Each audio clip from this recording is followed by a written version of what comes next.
Nikita Mirzani galau. Surat pengajuan penangguhan penahanannya yang dilayangkan tim kuasa hukum beberapa hari lalu, kabarnya ditolak oleh pihak Kejaksaan Negeri Serang. Kabar itu pun dibenarkan oleh Kepala Kejaksaan Negeri Serang, Freddy Simanjuntak. Lantas, apa yang membuat Kejaksaan Serang menolak penangguhan penahanan Nikita?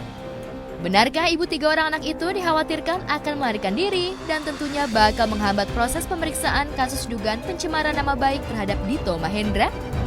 Pada hari ini, setelah menimbang nota pendapat yang dibuat oleh Jaksa Penuntut Umum terhadap permohonan penangguhan atas nama tersangka NM, maka Jaksa Penuntut Umum berpendapat belum dapat mengabulkan permohonan penangguhan penahanan dari tersangka atas nama NM. Alasan pertimbangannya antara lain yaitu sebagaimana pernah disampaikan, yaitu pertama alasan subjektif sebagaimana pasal 21 ayat 1 KUHP, dan yang kedua adalah pertimbangan alasan objektif sebagaimana diatur dalam pasal 21 ayat 4 KUHP. Selain itu, ada juga pertimbangan-pertimbangan lain yang menurut pendapat Jaksa Penuntut Umum bahwa berkaca atau pengalaman terhadap proses penanganan perkara atas nama tersangka NM mulai saat penyidikan hingga sampai ke tahap 2, pendapat penuntut umum mempunyai pertimbangan sehingga kalaupun nantinya dikabulkan nanti akan mempersulit pemeriksaan. Kalau menghambat proses persidangan tidak mungkin Niki saya bawa kemari untuk saya serahkan. Jadi Niki itu bukan dipanggil oleh kejaksaan atau dipanggil oleh polisi, tapi Niki datang sesuai dengan tahap 2. Namun itu dipakai sebagai salah satu pendapat daripada JPU untuk belum mengabulkan atau tidak mengabulkan daripada permohonan penangguhan penahanan atas nama tersangka NM tersebut. Ya, sampai sekarang lanjut. Untuk JPU telah kita siapkan ada 5 orang JPU dari Kejari Serang untuk mengerjakan dalam menyusun surat dakwaan. Tidak apa-apa lah, mau berapa saja nggak ada masalah. Karena yang namanya jaksa itu satu kesatuan. Biasanya itu jaksa penuntut umum terdiri dari A, B, C. Tapi itu jaksa penuntut umum. Jadi jangan dinilai jumlahnya. Niki tetap akan diajukan di persidangan oleh jaksa penuntut umum. Jumlahnya berapa itu bukan menjadi masalah. Untuk menghambat Niki nggak akan hadir. Udahlah, terserah mau pakai alasan subjektif, itu haknya, wewenang daripada kejaksaan. Yang jelas semua orang harus mempunyai kepastian hukum. Segera limpahkan, kita fight di persidangan secara hukum. Apapun jawabannya, jawab saja secara tertulis. Karena itu akan saya sampaikan kepada Nikita. Kalau lisan, bagaimana saya bisa memegang? Kecuali saya datang ke sini dengan mengajukan permohonan secara lisan, saya minta dijawab secara lisan. Puji Tuhan.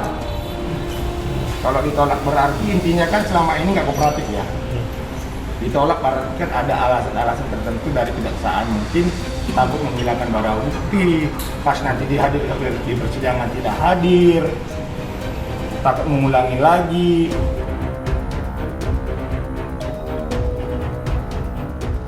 Yes, pekan sudah wanita yang karib disapa Niki itu mendekam di rutan kota Serang.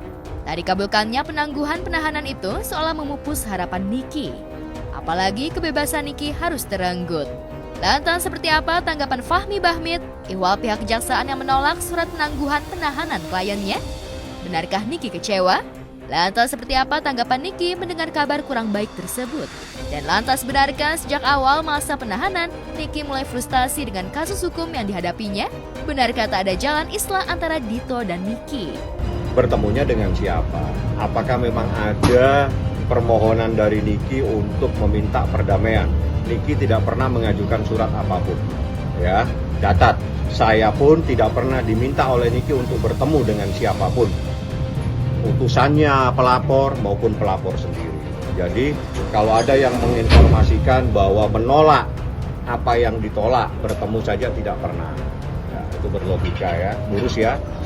Itu saya luruskan keadaan Niki baik-baik saja, dan semua itu berita Anda bisa lihat itu kejadian tahun 2018 yang kebetulan saya juga kuasa hukum Niki. Jadi tidak ada kejadian-kejadian seperti pingsan lah apa, Niki ini ketawa-ketawa saja, santai dia. Dia bilang ini adalah bagian dari perjalanan hidup dia dan dia sudah siap untuk menjelaskan semuanya secara hukum. Banyak alasan, salah satunya adalah objektif, salah satunya terkait pasal, salah satunya yang menjadi tersangka adalah seorang wanita yang melaporkan seorang laki-laki. Kasusnya adalah berbicara atau menulis sesuatu di dalam media sosial. Ingat, Nikita seorang wanita menulis sesuatu dalam media sosial dilaporkan oleh seorang laki-laki. Titik. Anda bisa menilai kasus ini seperti apa. Bagaimana seorang wanita hanya memposting tulisan terhadap seorang laki-laki harus berurusan hukum, harus masuk penjara.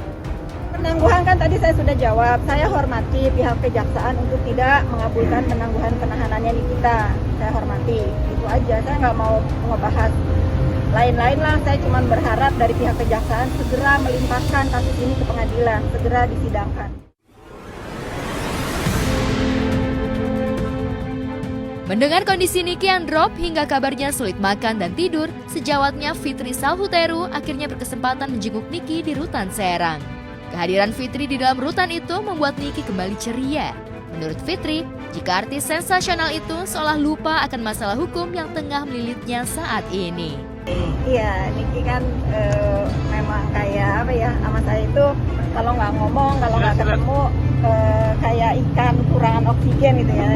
Ya gitulah, ketawa-ketawa aja di dalam. Niki cuma berpesan, kakak tenang. Apa yang terjadi dengan diri aku ini semoga menjadi contoh. Nanti kalau ada siapapun yang kena masalah hukum dan jangan tidak diperlakukan sama seperti Niki. Kalau ada hal-hal yang misalnya dispesialkan atau apapun, kalian sendirilah nanti yang menilai bagaimana. Tapi Niki sudah memberikan contoh ya. Dia tidak gentar gitu. Pertemuannya kita nggak ngebahas apa-apa selain dia bertanya tentang apa keseharian saya, kemarin saya ke Korea ngapain.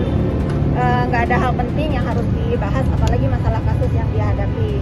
Pokoknya Nikita itu seperti saya bilang, dia adalah petarung sih menurut saya. Apapun yang dia lakukan, apapun resikonya dia menerima dengan baik. Kita nggak nimbang, tapi Nikita baik-baik aja. Jadi ya, yang beredar di dunia maya tuh beredar Nikita apa itu kan? Itu kan video-video lama yang bohong itu. diedit. Di dalam rutan, Niki menulis carik surat soal kondisinya yang cukup baik. Bahkan dalam surat tersebut, Niki juga meminta kepada Karutan Serang untuk membeli makanan lagi yang nantinya dibagi-bagikan kepada para penghuni rutan. Lantas, adakah rasa rindu yang tercurah dari mulut Niki soal ketiga anaknya? Lantas, benarkah selama Niki di penjara, Fitri mengambil peran untuk mendampingi ketiga buah hati Niki? Kalau anak-anak ya dari Arkana lahir kan memang dia anak saya juga. Ya, itu nggak usah dipertanyakan lah. Aska, Arkana, Loli itu udah jadi anak saya juga. Kalau sekolah, Aska kan memang sama Arkana satu sekolah dengan anak saya, Ren. Nggak ada masalah. Kalau rindu udah pastilah, seorang ibu kepisah sama anaknya gimana sih? Kalian juga tahu kan, Niki single parent, Niki harus jaga anak-anak, ada ya kesedihan mah sudah pasti. Tapi kan anak-anak Niki juga sudah tertempa mentalnya kan, dari digerebek, dari ditangkap di depan mall. Saya cuma melihat positifnya dari hal ini, inilah dunia kejam gitu. Jadi mereka mudah-mudahan lebih kuat aja mentalnya ke depan, mempunyai ibu seorang Nikita Mirzani. Ya, di dalam dia santai aja. Bahkan tadi minta bantuan melalui Kak Fitri untuk mengajak rekan-rekannya yang ada di dalam untuk makan bersama. Jadi tadi pesan makanan, izin sama Kalapas, kita mau diizinkan untuk makan rame-rame. Artinya bersama-sama itu bukan berarti semua dikumpulin, jadi beli makanan untuk dibagi-bagikan. Tadi itu permintaan Niki melalui Kak Fitri yang saya dengar di depan tadi. Untuk urusan sosial, Niki tak diragukan lagi. Namun sayangnya, perangai yang dinilai arogan dan juga frontal dan tak pernah surut menghadapi lawannya dinilai warganet jika dirinya kebal hukum. Namun kini kecurigaan warganet soal dugaan adanya backingan pupus sudah setelah Niki harus merasakan dinginnya bilik penjara selama 20 hari. Terlepas dari itu semua, pihak Niki juga berharap jika kasus ini sesegera mungkin untuk dilimpahkan ke pengadilan tanpa harus menunggu. Saya minta ada kepastian hukum. Artinya kita minta supaya segera dilimpahkan perkara ini ke pengadilan.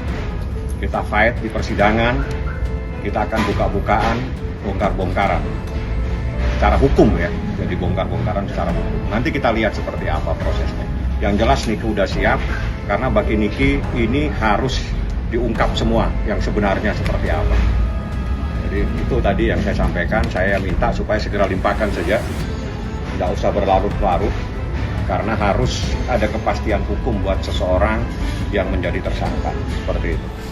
Buat pengacaranya si MM ya, kalau kasih statement itu jangan jauh deh, jangan melebihin ahli-ahli hukum. Putar balik, ikutin aja alurnya bro. Lu kan pengacara, jangan seolah lagi statement yang paling pinter, gitu loh. Buktinya beberapa kali kalah kan, waktu kasus kesehatan juga kalah, gitu loh. Jadi nggak usah berani terlalu sok pinter, aslinya jong. Belum usai masalah hukumnya dengan Dito Mahendra, kabarnya ada orang yang diduga menyusup yang mengaku-ngaku sebagai tim kuasa hukum Niki untuk bisa masuk ke rutan Serang. Hal itu tentu saja membuat Fitri tersulut emosinya. Fitri juga menuding ada pihak-pihak yang mau mempersulit Niki. Lantas benarkah pihak Niki menduga jika orang yang mengaku kuasa hukum itu masih ada kaitannya dengan orang yang diduga menerornya? Satu lagi nih ya, saya berpesan ya, jangan ada penyusup-penyusup yang pura-pura menjadi teman kita berikut ini. Ingat ya, ikutin peraturannya. Saya kesini itu minta izin dulu dari kejaksaan. Setelah ada izin baru datang. Ini tiba-tiba tadi ada namanya Freddy lah, apalah kesini. Jangan bermain-main lah ya. Jangan bermain-main. Kalau memang dia temannya Nikita dan tahu Nikita bagaimana ya, ikutin aturannya. Apalagi tadi kan ada satu orang ngakunya lawyer. Tahu kan lawyer bagaimana. Jangan main-main lah sama saya. Yang tadi nggak kenal. Jadi teman-teman seperti sudah sering terjadi sama Niki kan, kalian kan selalu menyaksikan kan bagaimana Niki diintimidasi oleh orang-orang tidak dikenal. Jangan lakukan lagi, ini udah di ranah hukum. Niki udah di sini. Jangan coba-coba lagi intimidasi Nikita. Saya liatin mukanya satu-satu kalian ya. Jangan suka pura-pura menjadi teman Nikita atau apalah.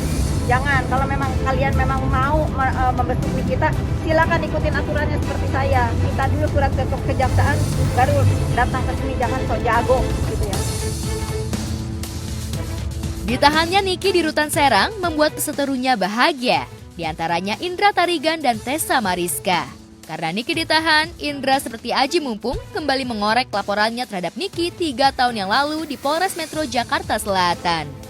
Dan kini, Indra sudah menyerahkan barang bukti baru untuk menjerat Niki dan berharap jika berkas laporannya bisa langsung P21 dan dilimpahkan segera mungkin ke Kejaksaan Negeri Jakarta Selatan. Di mana memang kita 3 tahun lalu saling lapor dan saya sudah disidangkan, tapi saudara NM sampai sekarang juga belum disidangkan.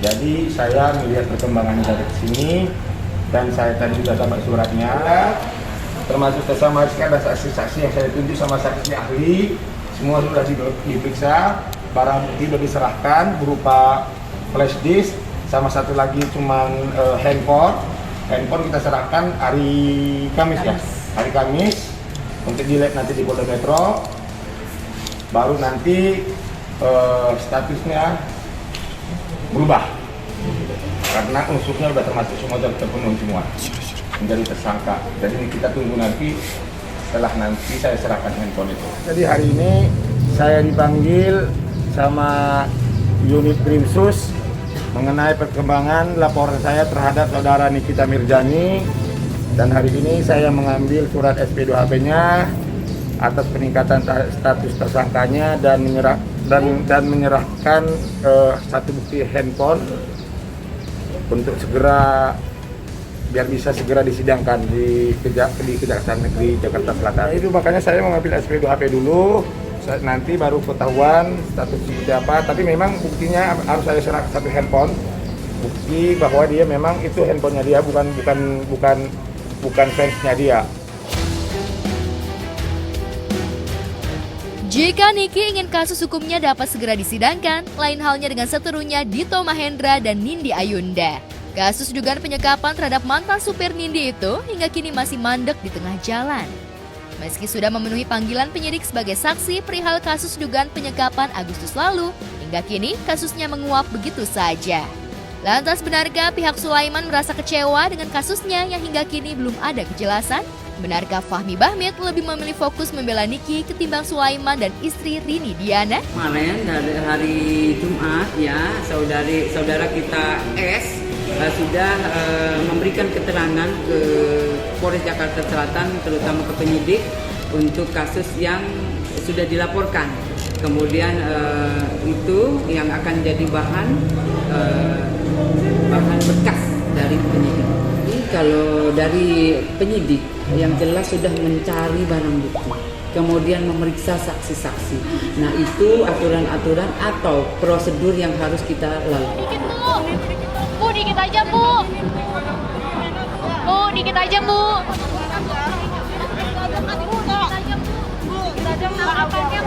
Tanggapannya Bu apa Bu? Dikit aja Bu. Dikit aja Bu tanggapannya Bu.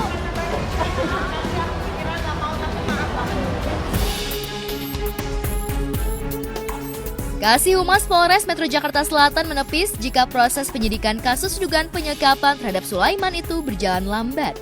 Yang jelas, pihak penyidik juga beberapa hari lalu baru saja memanggil kembali Sulaiman untuk dimintai keterangan dan 9 saksi-saksi terkait kasus tersebut termasuk Nindi dan Dito. Jadi kalau dari penyidik sudah memeriksa ya 9 orang saksi yang sudah kita periksa.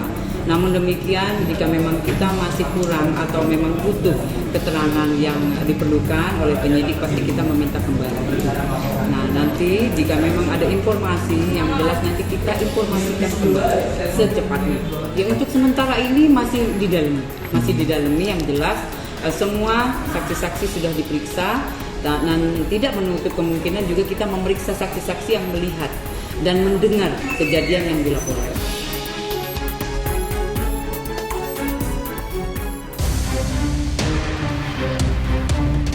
Di tempat terpisah, pedangdut Dewi Persik akhirnya mengambil langkah hukum yang tegas terkait salah seorang warganet yang diduga merupakan fans dari Lesti Kejora dan juga Rizky Bilar lantaran lelah mengeluarkan kata-kata yang tak pantas bahkan mengarah kepada fitnah.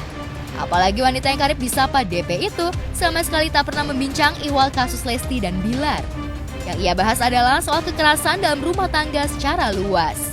Dan kemarin, ditemani kuasa hukumnya Sandi Arifin, DP akhirnya melaporkan seorang wanita dengan pasal pencemaran nama baik dan ujaran fitnah. Lama ini kan udah sabar, Bang Sandi udah nahan-nahan terus gitu.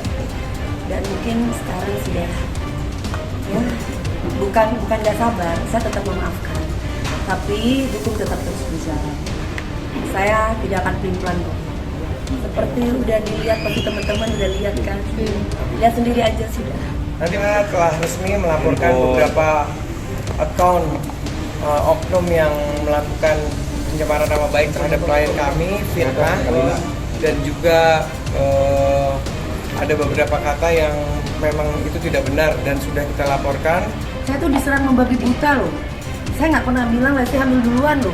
Tapi mereka yang baper sama saya. Ada orang yang bilang, hei mending Lesti punya anak daripada kamu mandul nggak punya anak.